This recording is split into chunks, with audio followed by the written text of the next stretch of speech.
We're learning more about the woman who was shot several times in an attempted armed robbery in Greenville County. That was a look at her. Her name is Poe Mill. Fortunately, they say she's doing okay, but you can imagine she's probably pretty shaken up this afternoon. Fox Carolina's Amber Worthy live right now at the Law Enforcement Center in downtown Greenville. You spoke with a friend, Amber. I can only imagine, though, this woman had to be terrified, and she's lucky to be alive.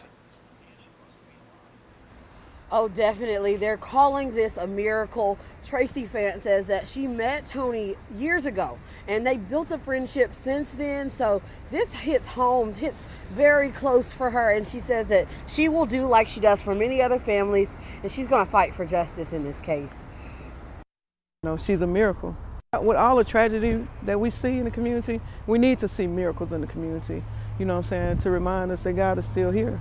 Poe Mill has been identified as the woman who was shot when at least 4 people tried to rob her here in the Poe Mill community on 3rd Street in Greenville County. That's why it's so important for us to walk around very alert of our surroundings and be prepared to protect ourselves, because she didn't know these people that approached her.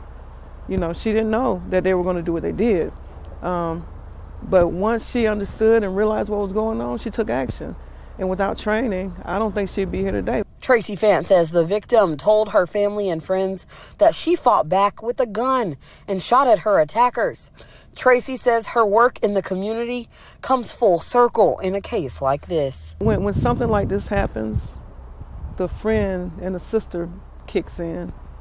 You know, activism, that's one thing. Family and genuine love and care and commitment for the people, that's a totally different thing. And she has a message for the people who are responsible. Time is personal. You know, this time is personal. A lot of times we deal with families and we just come in and we're learning about the situation, learning about the person. But this time this affects somebody that I know, that we knew, and that we called sister, freedom fighter. So yeah, this time is personal.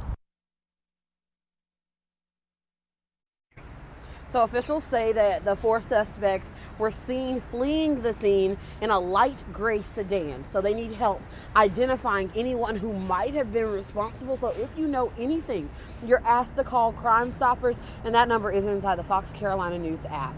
Reporting live in Greenville, I'm Amber Worthy for the 5 o'clock news. Amber, thanks so much. Of course, we'll stay on top of that investigation as they continue to hunt for those suspects.